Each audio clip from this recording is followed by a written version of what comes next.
We've never gotten this far. Let's talk about Edge of Tomorrow.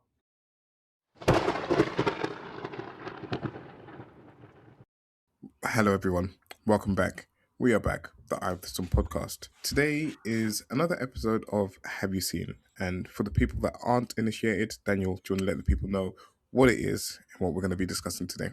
So, Have You Seen is our series in which we talk about a movie that some of us know well and others have just seen for the first time. This week, we are talking about the 2014 science fiction movie Edge of Tomorrow, also known as Live, Die, Repeat, also known as All You Need Is Kill. So, the story follows William Cage, who is a propaganda officer in an army that is tasked with fighting an alien invasion that has already taken all of Europe and is now preparing its advance across the channel to invade England. When he antagonizes a general, he is conscripted into the army that is supposed to be the first wave in the counterattack. During this attack, he discovers that every time he dies, the day resets and he has to kind of live through the day again until he dies, and the whole thing continues all over again. And he then decides to seek out one of the champions of the previous battle, who it turns out has gone through a similar experience, and the two then hatch a plan to win the war from there.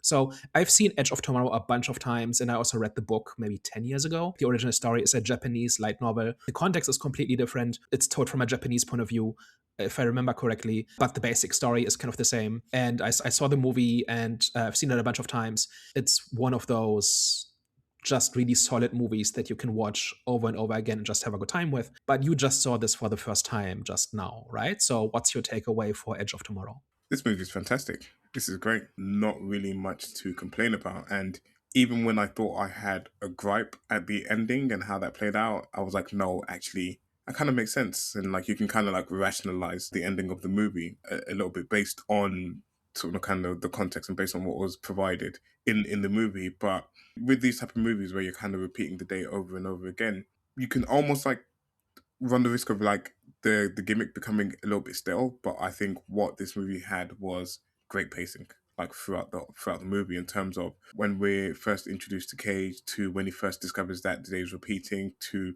then finding Rita and kind of setting out their battle plans, strategizing, moving like forward bit by bit, advancing to sort of what their goal was, to kind of like everything that comes after that. I just thought this is great pacing. Like we're spending the right amount of time on each of the components of this gimmick that they have in the movie of the day rewinding and time resetting. And I like how they, with something that can feel like it doesn't have stakes because you can just die and reset the day. I like how they explain how there could potentially be stakes, and then from that point kind of guided you or took you on to sort of the route where the stakes are then entered into the movie, and you're like, okay, now like this is for real. Like they do a good job of at the right moment entering the stakes when it's most needed, because all throughout I don't think it's needed. I think we're kind of getting to know the characters, we're getting to know the situation, we're getting to know the enemy, the threat, everything about sort of the battlefield, etc., and who these people are.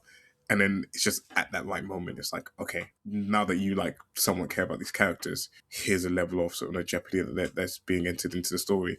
Yeah, I don't know. It's just kind of like high praise all around for this movie. It's one that I don't know how I missed this one, because this is like my type of movie. This is right up my alley. But for whatever reason, I just had never heard of it or had just completely missed it when it came out.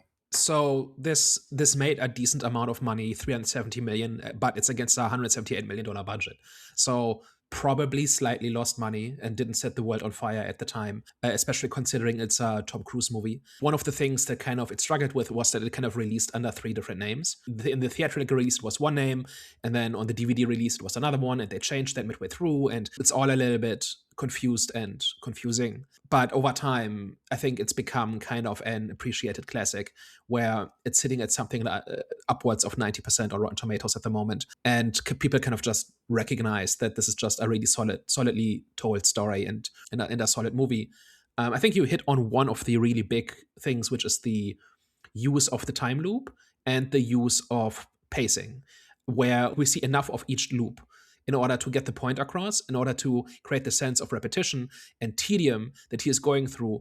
But it never actually gets tedious. We cut always at the right moment, and there's dialogue that informs us about how many loops it's been, and they make sure to point out whenever he gets to a new milestone where he suddenly doesn't know what he needs to do. I think there's this one point where they actually get to the general and actually convince him, and that's never happened before. And then somebody asks, okay, what do we do now? And Cage says, I don't know, we've never gotten this far. The movie kind of gets to have its cake and eat it too in this way, because on the one hand, he's kind of a bumbling underdog who doesn't want to be there, but he also gets to be the badass action hero. And it's like the movie justifies why we go back and forth between those two, right? And he also has kind of this character arc where he's a complete coward in the beginning, and then he's just this battle-hardened warrior by the end. But the movie, number one, shows us the transition, but also justifies it by the fact that he can't die and he just has to keep going until he succeeds. And I think that is especially the middle part. I've got some problems with the beginning, some problems with the end, but in the middle, where they figure all of this out and they make this big progress and actually get to kind of the big milestone where they finally formulate the plan about how to kill the Omega, that part is just borderline flawless, like just in terms of how it's structured and how it flows and how much it advances each time. I think they get that completely right. And what's funny is that some of my favorite parts of the whole time loop game that they were playing was just him strategizing how he actually gets to Kate in the first instance, where he's like having to like roll under the cars and like time it right. And if he doesn't time it right, then he dies, and then he's having to like reset.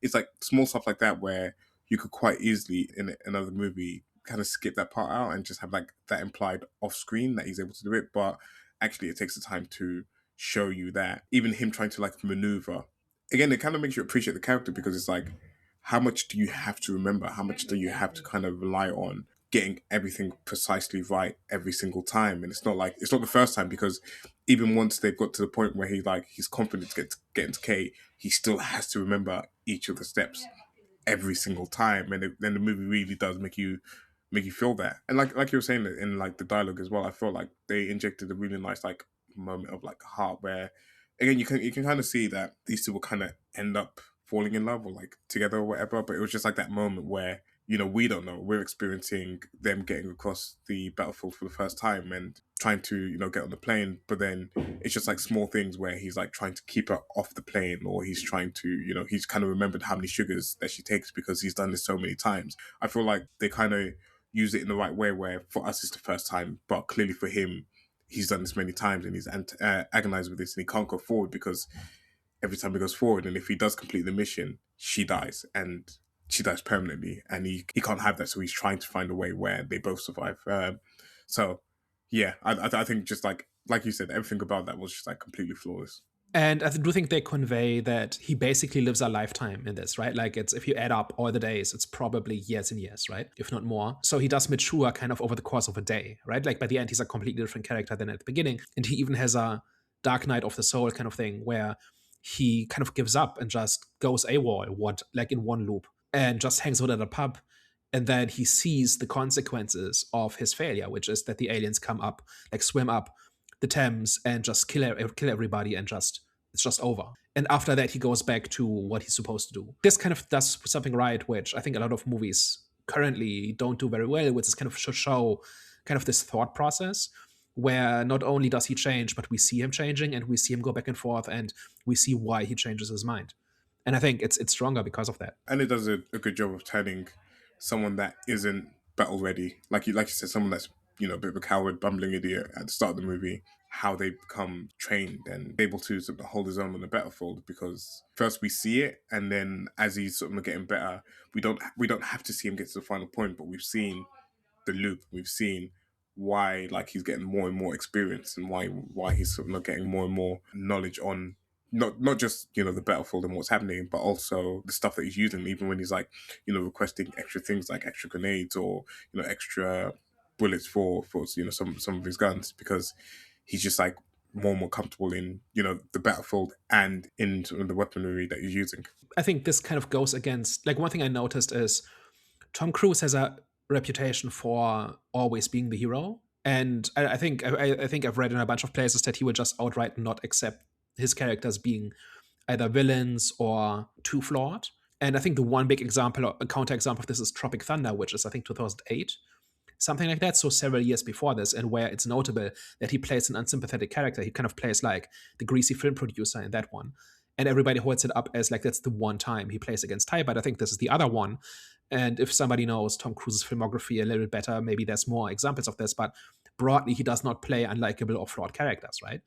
And in 2014, he had that kind of clout already, right? And he had the kind of he could just demand for his characters to be whatever he wants them to be, right? So I think it's notable that he is that flawed in this and has that much of an underdog story and that much of an redemption arc. It starts out so flawed. Well, I don't know. Maybe I read it differently. I didn't watch it and feel like he was that unlikable.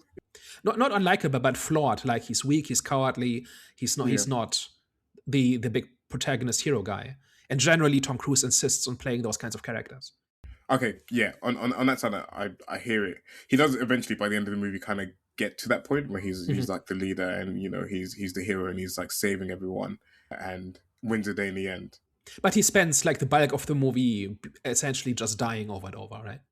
Yeah. Exactly. Exactly. I don't. Yeah. Yeah. And yeah, like you said, I don't think I know his filmography super well enough to be like, okay, there's like other examples of that where he's like starts off flawed. Because like in all the Mission Impossible movies, he's at the moment like now he's just kind of like a one man machine. Yeah, hard to describe that. And it's not just his movies, also like there's the Scientology angle where he's basically been treated by like a god since the 90s.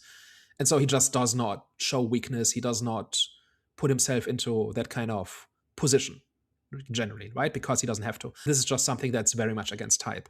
And I would like to believe that he just saw the script and said, "Oh, this is strong. I want to play this character, and I'm going to accept that I'm going to be in a position of weakness throughout most of it."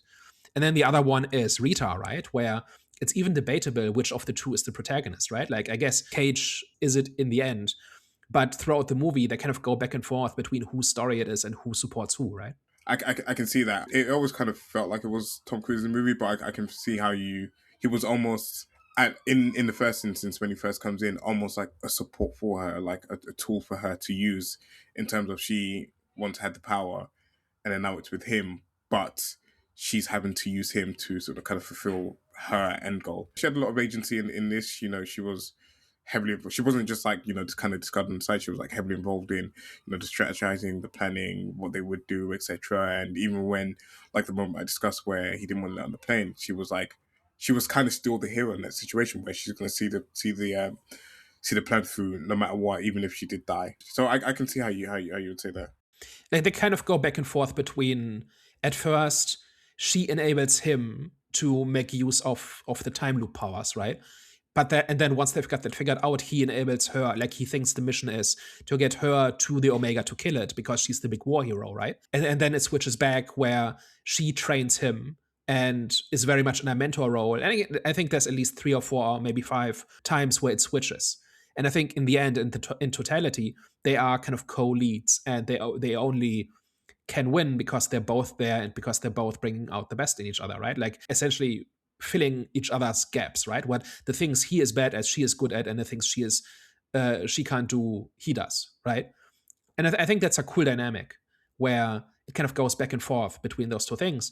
And I kind of would compare to Pacific Rim a little bit, where you think Riley in Pacific Rim is kind of the hotshot fighter pilot who's going to save the day, and Marco is kind of the technician or in like scientist type who will enable him, but then it flips around and he enables her to become a mech pilot because she's been wanting to but has not succeeded so far, and he kind of takes a back seat, but in the end they win together. So I think it's quite similar to that. And I think Pacific Rim is also 2014, if I remember correctly. So maybe there was just something in the water in Hollywood where they kind of got that balance right.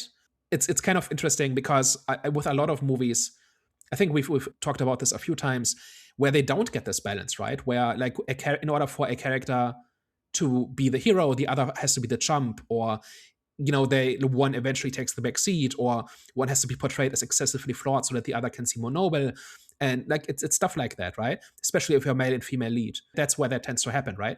And Hollywood seems to have a hard time getting that balance right, and they got it right twice in 2014. I was going to touch on that, like as you were saying, yeah, it just kind of it just makes you think of all the examples that we have in modern day, and it's like the character should always serve the other characters in the movie somehow, whether like kind of like popping them up to be like the ultimate hero, or whether it's like a foil or whatever like that. The characters should kind of serve each other in the movie, and you kind of really felt the dynamic here where there was like a really good balance between the two. Like you said, at no point did I ever think that one was being lessened to prop up the other, and that's kind of not how it works in actual society. It's like people work together, and people, and I don't want to kind of go on it too much because these are kind of conversations that have happened, have been happening, and it like you kind of recognize that as a problem in modern Hollywood. People feel like you can't have like a female lead, or you can't have a female protagonist that people support in certain movies, but there's so many examples of this, and like Rita's just kind of another one where you can kind of file alongside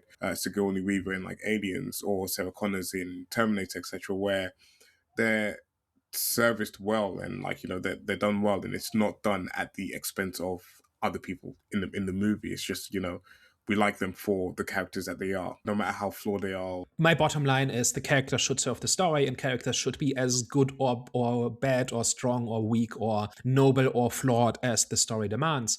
I think it just betrays like a lack of imagination where in order to prop up one character, another has to be diminished. If that's the story you're telling, fine. But a lot of the time, it just seems to be just lack of imagination about how can we make this character cool without pulling down another character, right? And this isn't just male and female characters, it's also others, right? I think it's just a thing that's been plaguing Hollywood for a while now. And it's kind of refreshing to see this movie get that right and showing that it's not that hard. Like Rita is an interesting character. It's not just about how strong she is, she's and how many aliens she can kill. It's also this world weariness and this whole thing about she watched her friends die thousands of times before she finally got to the finish line, and what that does to a person and that sort of thing, right? It doesn't really dwell on it very much, but it's there. And I think she's a more interesting character than she had to be. And it's not related to how big her sword is or whatever. So it's notable, right? After seeing so many movies where this is not quite like that balance is not quite struck well, it's kind of interesting to see a movie from 10 years ago just do it. And I think that was in the novel as well, if I remember it correctly. I think it's just two characters who go through this together, and they both contribute something, and it's not rocket surgery, right? I was gonna go to the ending, but I don't know if you want to go that far just yet. Yeah, we can go to the ending because I've got some thoughts on that. So that's where I kind of had like my first gripe with the movie, because everything else was like kind of realistic, not realistic, but in the sense of it made sense in the world that they were in. But there was like one instance where they had like the plane crash, and I was like, everyone should kind of be dead in this situation. And I hate when like I think that in a particular movie, especially when you've kind of shown him die in other circumstances, like being run over by a car, etc. When the plane's traveling at 200, 300 miles per hour and then crashes, and you're kind of like flung from it, probably should die based on the rules that were set in the movie. But on the actual ending, when he killed the brain or the hive mind, or whatever it's called in this movie, at first, and he's kind of reset to before all of the events, and like he's kind of reset back to the helicopter. At first, I was like, does that make sense? I don't, because the hive mind was also dead at that point as well. But I kind of started to like read some theories about it, and read some like explanations about the first alien that he killed, the big blue alpha one. You never really saw that back in the battlefield afterwards, even though he was kind of going through this loop that blue alien was never there again. And I don't know whether that was just like that was by design, by story wise, and you've read the book, so it might explain it a little bit more. But I don't know whether that was like story wise, or whether we just kind of never saw it again. But it kind of helped explain a little bit about like the alien brain and like how that died, and he's kind of like reset back to 24 hours before, or whatever, how I saw it explained. And then because the hive mind is dead, it just means that the war's over anyways when he kind of like wakes back up, and everyone else is also alive because of when he's like reset back to, essentially. But I don't know if the book explains it a little bit better, but that was like a theory that I saw, and I was like, that makes sense enough for me to be like, okay, I can accept it for this particular movie, and I can move on without being too upset about the ending. So it's been 10 years since I read the book, and I think I read it after watching this movie because I don't think I've ever read a Japanese novel before this. So I was just curious what that's like. And I can recommend the novel. It's a good story. At least I remember it that way. And I don't know how the novel ends, but I just took the explanation as the Omega kind of exists out of time by its very nature. And that is why it can rewind time. Like it kind of happens instinctively for Cage while he's got the alien blood in him, and the day resetting. I think at that point he's already had the blood transfusion, and so he no longer has the ability to reset the day, right? So at that point, he gets one chance and that's it, right? And then when he kills the Omega, it kind of resets the day out of reflex, but because it exists out of time, it still dies. Because it resets the day when its drones die. But when it itself dies, it cannot reset itself. That's kind of like the reason why the time resetting works is because the Omega actually travels back in time and remembers everything that happened. That's how I kind of interpreted it. I don't know if it makes too much logical sense, but it kind of just checked out for me where he has gone through all of this, and then as far as everybody else is concerned, the aliens just died or just gave up because they don't perceive the time loop, right? So that is kind of that's kind of how I took that. And like it's not a huge logic problem for me, and I think it's good enough. And he got to the end, right? And that's what matters. And this kind of just like the time resetting one last time, I think is fine. I don't know that actually makes the story better. I don't know what this ending would have been like if time had just continued and people would have found like the dead Omega at that location and all of that. But it seems kind of like a neutral change. Like that if you did it that way, I don't know that it would make it better or worse, because what matters is that Cage got to the end and he killed the Omega and he broke the loop by killing the Omega. That's how that works. Yeah, for me, it wasn't whether it made the story better or worse. It was for me whether it made sense or not of like what happened and how it happened. Is essentially like it's neither here nor there. If they just continued, it was just like does it make sense? And I think kind of from your explanation and from and that kind of only lasted about like 15 minutes. I was like, and then I just like did a quick Googles and found a good explanation for it. And then after that, I was like, fine, like perfectly fine. I'm okay with that, and I'm happy with the ending. And I wouldn't have changed it or like wouldn't have felt any other type of way if like they'd gone a different route with the ending. I don't think it's like too much of an issue. But I think you said that you maybe not had like a massive problem, but you said the beginning and the end were somewhat so or whatever, but then the middle part is flawless. What was your like kind of issue with the ending? It's mostly that it kind of drags on a little bit and kind of turns into just action soup a little bit in the end, because we're no longer doing the resets, we're no longer doing the learning curve. It just feels like a generic sci-fi movie at that point. That's kind of my main thing. Like I'm most engaged in the middle when they're doing the loops and they're figuring things out, and things that were difficult 5 loops ago are now easy, and they keep making progress and they learn stuff. And once they figure out where the Omega is and how to kill it, movie's kind of over. Like there's not much happening after that, I don't think. You don't feel like the added jeopardy and added risk attached to the ending, especially on my part, like when before I knew like obviously of the whole reset that was going to happen at the end of the movie, everyone that was dying and like sacrificing their lives, etc. Especially with Rita as well, when she gets kind of taken out by the Omega, I thought, oh damn, like the movie, like this is like their final chance and like it's the final moment, and they're gonna do this thing, and no one's gonna know that it was them or whatever. And it added another level of risk in the movie that wasn't there. Like it was like something else that was like the hook, in the middle part that you're talking about. But then at the end, it was just like that added. They're kind of after doing the time loop stuff. It's not only is it the threat of they only get one chance at this, it's also something that they haven't experienced before as well. Everything up until he recruits the J Crew or whatever they're called is stuff that he's familiar with. But it's like even trying to convince them, it's uncharted waters, and he no longer has the safety of the time loop. And I thought that was super interesting and added a little bit more engagement on my part. See, I see kind of the opposite way, where pretty much all action movies kind of have this problem of fake stakes, where technically the character is in peril, but we know nothing's going to happen, because especially if there's only one character around, right?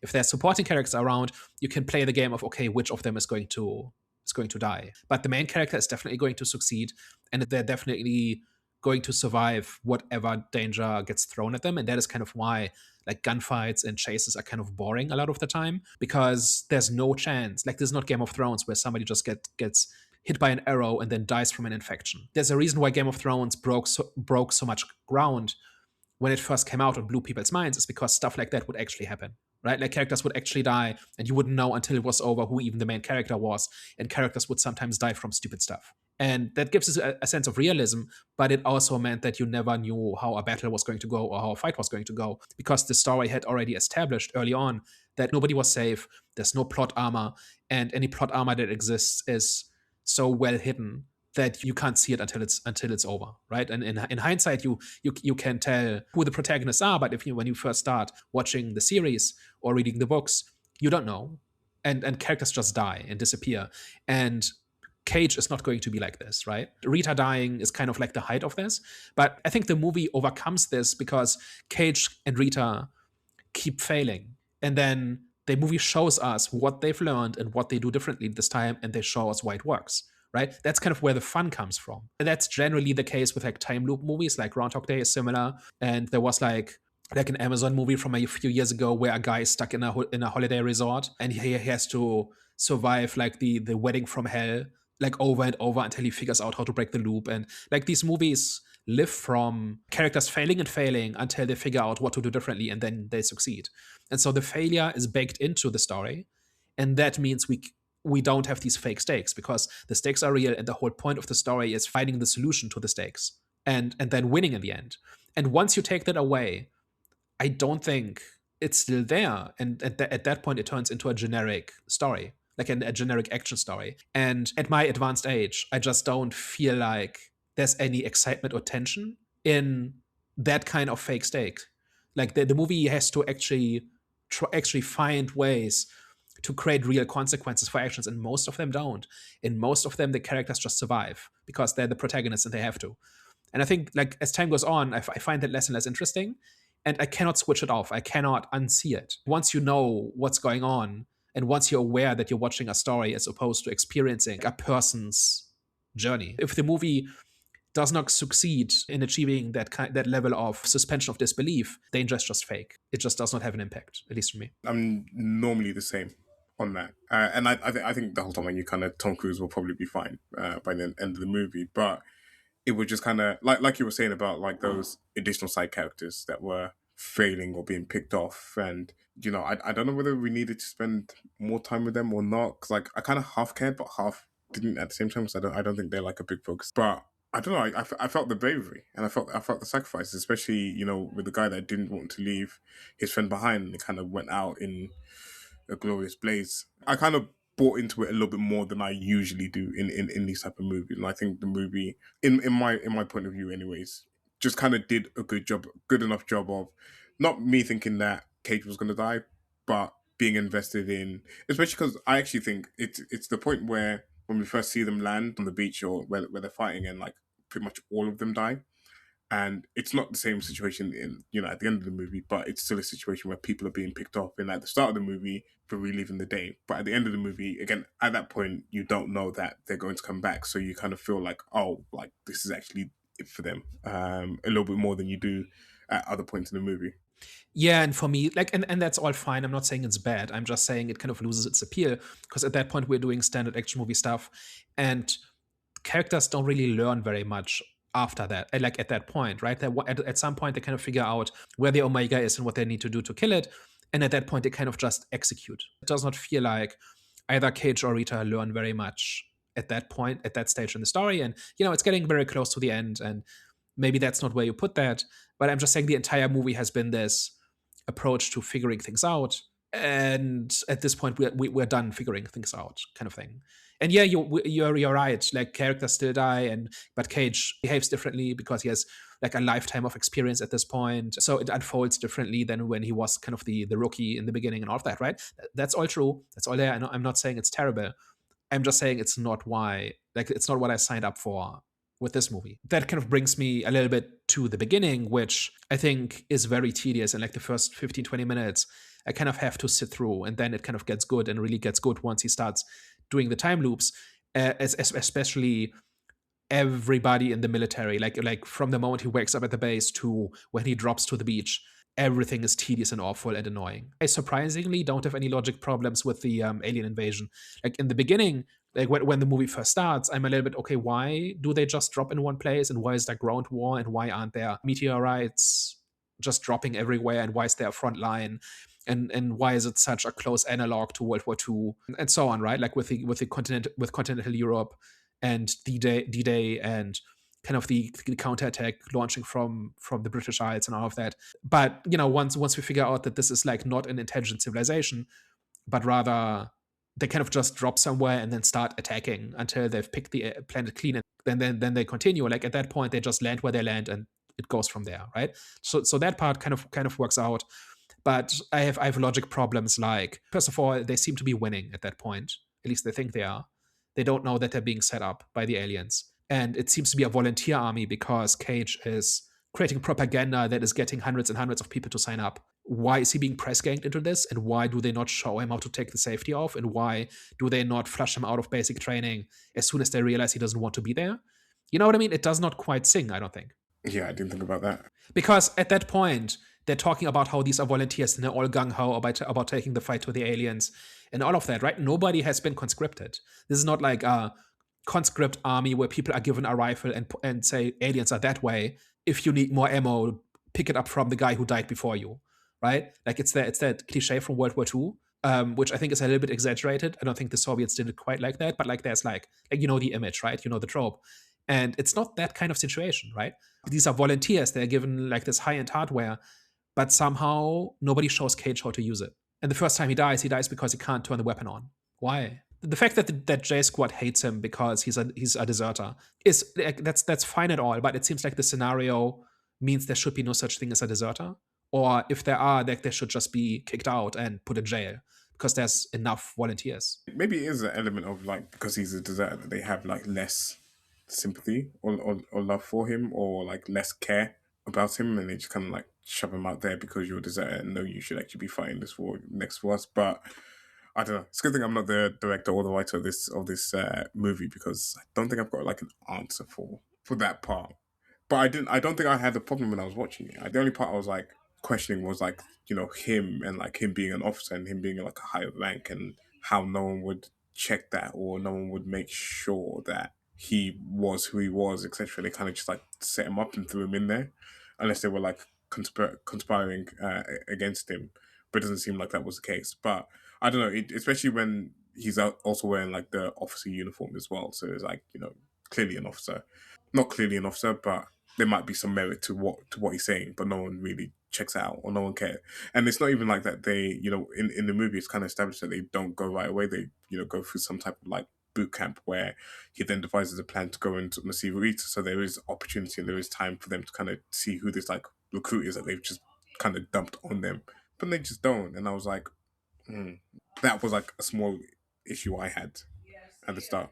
It's also things like, does nobody have a problem with the fact that there's somebody like a complete screw up on their team? Like, do they not want somebody that at least knows how to fire the gun? If I am part of that squad, I would be upset that there's somebody potentially just shooting me in the back because they don't know how to aim a gun, because they haven't been trained and they don't want to be there. You know what I mean? Like the scenario is set up in a way where that shouldn't be happening. I would say, especially with the size of the guns that they have, it's not just normal weapons. These are like mech suits that they're operating. Yeah, and I think you could absolutely justify it. Just make it a conscription army, right? Just say, okay, we can churn out these power suits by the tens of thousands, but we need bodies to pilot them. So we're going to grab anybody who can physically do it, because most of them will die anyway. But it's the only way we will win. And then this guy who is sitting in this cushy studio, convincing people to sign up for their death, won't even put himself in danger to create more propaganda. Like that's what he's supposed to do, right? He's not supposed to fight. He's supposed to join the battle and film kind of the badassery of the soldiers, right? In order to show them, yeah, you like this is not certain death. You can and will win, and so on, right? That's what he doesn't want to do, and that's what upsets and offends the general. But it's like he's not a soldier. He didn't volunteer and so on, right? So like that part, I think just makes no sense at all. Like the fact that they're hazing him because he's a rookie, fine, right? This whole thing about there's a problem with your suit, there's a dead guy in it, right? Like I can see them saying that to him. It's just everything surrounding that. Yeah, but I don't know. I don't know. I feel like you focus on these things a little bit more than I normally do. I want it to make sense, and I want to believe the scenario. And if you can't be bothered to come up with a scenario that actually makes sense, I'm gonna take it personally, right? I'm gonna feel disrespected as a viewer. I don't think this is as egregious as some of the examples that we've seen. I think one that we kind of both agreed on was like Alien Romulus, if you remember that one, where it was just like it just didn't quite make sense, the whole setup of that particular movie. I don't think this one sins as I like. There's a few sinning in here and how it says of the movie, but I don't think it's as severe, which is probably why I kind of look past it a little bit more without questioning it. Yeah, it's definitely not as bad as Alien Romulus. And my complaint there was basically that the entire scenario doesn't make sense about how these people are so impoverished and so under the control of the company that they have to escape this horrible life, but at the same time they can just take a spaceship and go. You know what I mean?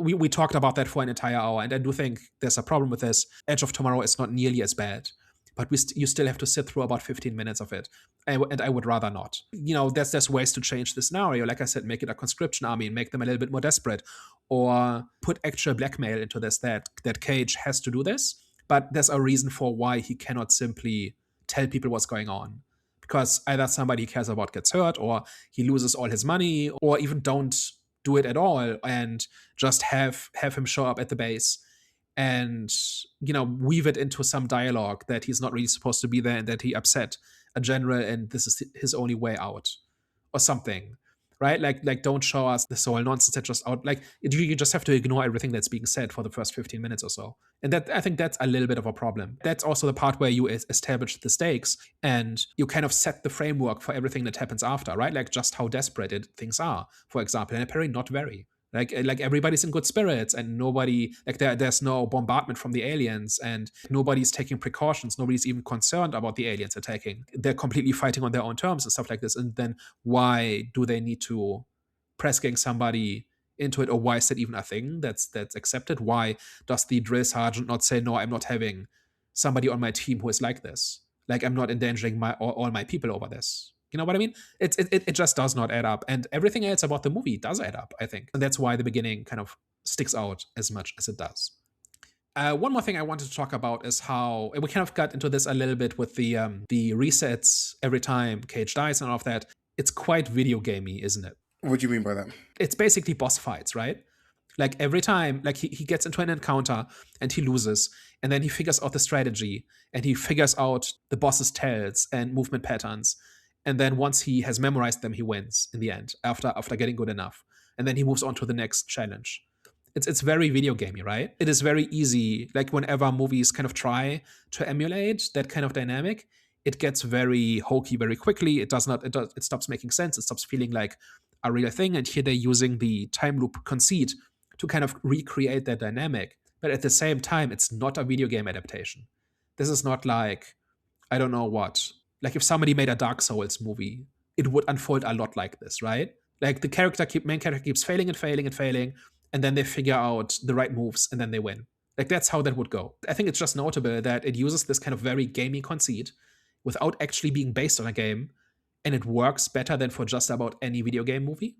Yeah, not like no, when you said that, I kind of understand what you mean by that. And actually, funny you said Dark Souls. I went straight to Elden Ring. I don't know if you played Elden Ring, but that was like my Yeah, making. I actually don't know. Like this is similar. Elden Ring is similar with the big boss fights, and you try it over and over again until you succeed, right?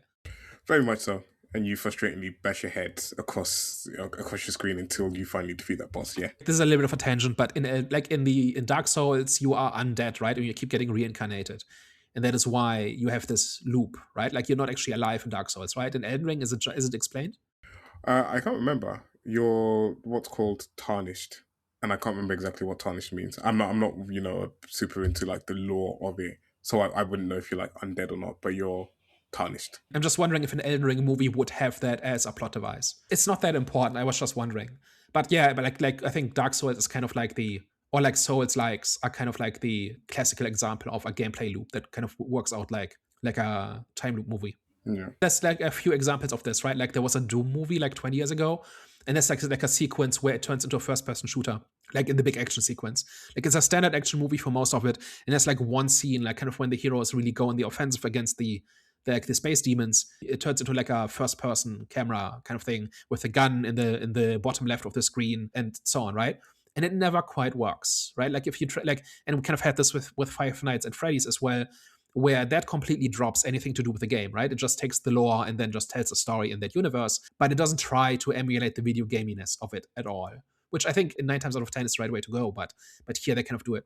Yeah, when you kind of mentioned Doom, where it actually worked quite well. I don't know if you saw John Wick Chapter 4, but where it kind of turned into that classic overhead shooter thing where you got kind of got like the room and you're kind of like navigating through the room and you're sort of shoot. I can't remember what the game's actually called, but it's just like one of those overhead ones. And sometimes you kind of have to like hide from a police officer as you go through the rooms. But this one is like the one where you've got like the gun, and you're going from like room to room, but it goes like from the bird's eye view. That was one where like it took a video game element and executed it perfectly. So the first two GTAs were like this. They were top-down perspectives. And there's games like Miami Connection or something like that, which is also similar. And there's Door Kickers where you play a SWAT team, and that's the same thing. Yeah. So that is a thing from out of video games. Yeah. Yeah, my point was just like when you kind of mentioned Doom and it's like first person point of view, and I think Bad Boys for Life also did it with like Will Smith's camera where they had the thing kind of flipping from his perspective to the first person frame. But I was just like, John Wick is a scene where like I think it's like quite memorable and like you can kind of see it happening and it's like it's an intentional part of the movie and they executed that video gaming aspect of it quite well. But yeah, in this particular movie, I think you're correct in terms of like that aspect of it. And I think even like down to the part where like they're strategizing and they're like just like inching their way sort of closer to the end. You can heavily relate to that where you might think that you've sorted out one thing or you might think you've figured one thing out, but actually there's another mechanic or there's something else waiting around the corner that you haven't thought about and you still have to contend with. And even when you have figured out part of it, it still isn't easy to do. It's still, quite difficult to actually sort of train through. I just think it's kind of remarkable that it manages to make that exciting. Like it's not tedious, it's not repetitive. It's like we talked about this in the beginning, but it gets that balance exactly right. And like this is kind of one thing. Like if you're watching people play video games, like let's plays and whatever, it's kind of funny to me like that let's plays are already on their way out, like they're already like an ancient relic from the mid 2010s. But watching somebody play a game like this is kind of tedious, right? Especially if there's a lot of repetition, like somebody attempts the same boss over and over again. And for this movie to exactly figure out how to approach that is cool. Agreed. Any other thoughts about Edge of Tomorrow?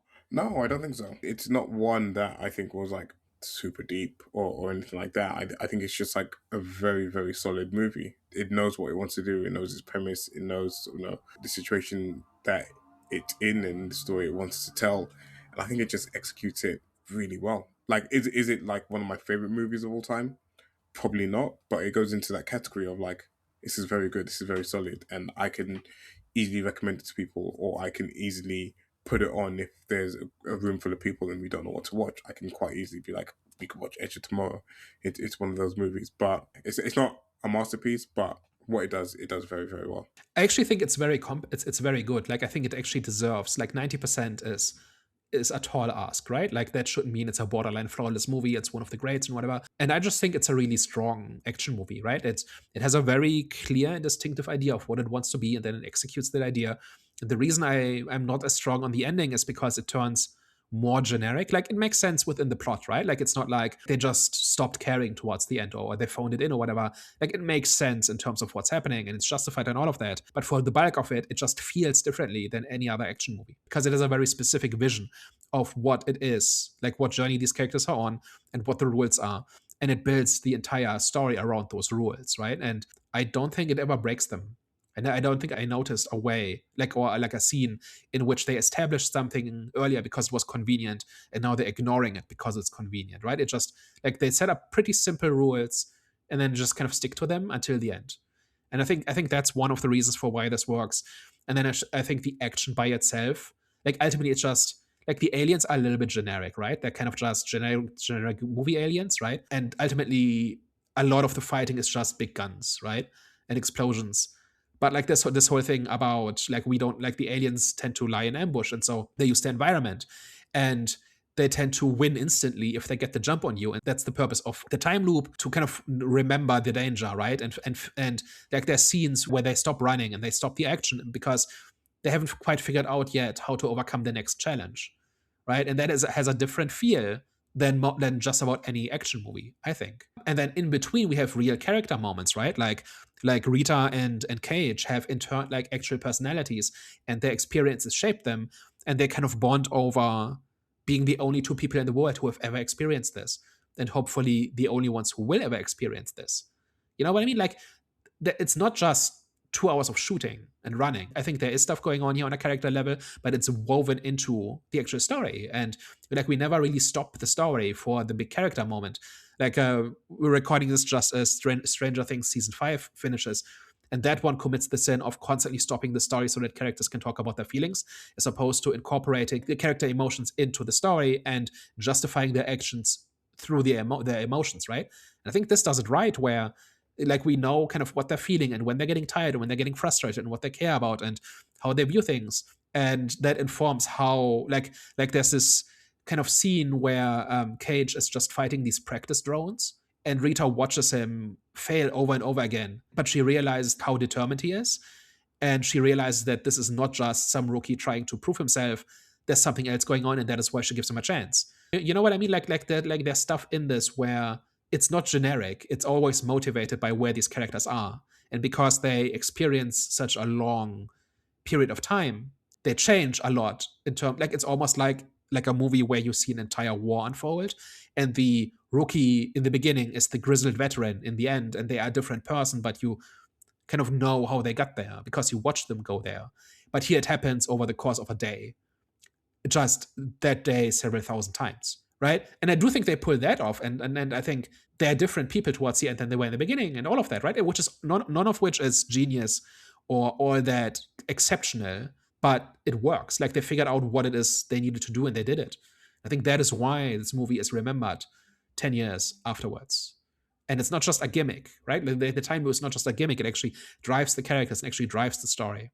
Yeah, I think that kind of sums it up pretty well. To be honest, yeah, not too much to add to that. Like as you was like saying that, I was like trying to think of like action movies where I've like really appreciated like character development in an action movie. But like you said, normally it's a lot of it's just kind of like running gun and stuff like that. But there probably are examples I'm just like not thinking of. I think the really good ones do this, but Yeah, like Kingsman is one example of this, where like especially the main character, I forget his name now, Ezzy, something like that. Like he starts out as just like a messed up kid, and he ends up a gentleman spy. But we see every step in between, and we understand why he is the way he is at the end. But I think this is a little bit different because there's so much time. Like this isn't just a couple of days. This is like years. If you add up all the time loops, it adds up to years, if not an entire lifetime. Maybe more. Who knows, right? And because Cage remembers all of them, it ages him, or it should, right? And they remember to make him be a different character towards the end than in the beginning. All of that, again, which is all very basic. But if you know what you're doing, that's what you should be. That's what you should be doing. So, final words. Age of Tomorrow. I think it's a must see. I think if you haven't seen it and you're into the action movies or just kind of like movies in general, I think it's a must see. I think this is a very very good watch Does it go on the shelf, and is this worth rewatching? for sure. I think it goes on the shelf. Definitely worth rewatching. Maybe in like a year or two, once I've kind of like forgotten the movie, and I'm like, okay, like let me stick it on, and it's like, oh, like I remember this. I've seen this 4 or 5 times. It's not something you would rewatch like every few months, like not that often, right? But it's just solid. It's just well made. It's got an idea. It realizes it well. It knows what it wants to be, and it does what it needs to do to get there. There's flaws in this, right? And we've talked about them. But I think once a movie kind of reaches a critical mass of the good parts, you can kind of tolerate the bad parts, right? And I hear the bad parts don't ruin the story. A lot of the time when I dislike a movie, it's because there's either not enough good stuff or there's some deal breaker in there where it just overall it kind of breaks the premise, or it just does not add up overall to a just satisfying experience. And here for most of it, it's really solid. And I do think it survives kind of the gimmick where once you know kind of what's going on and what the rules are, it does not get boring because like even though you know what's going to happen, right? So it doesn't rely on just twists or like novelty or something like that, right? Like a lot of movies, if I decide that a movie is not worth rewatching, it's usually because it relies too much on novelty or on surprise or something like that. And once you know what the twist is, there's not much there anymore. And I think here this holds up because like the baseline quality level is high enough. Cool. So I guess with that, we reached the end of today's episode. If you reached this part of the episode, we appreciate you press and play. We appreciate your support. Goes a long way for us. And as always, if you liked what you heard today and you enjoyed our discussion, you should probably tell a friend. And if you hated everything and you thought we were chatting a bunch of nonsense, you should probably tell an enemy. We are the Eye of the Storm podcast. See you later. Bye bye.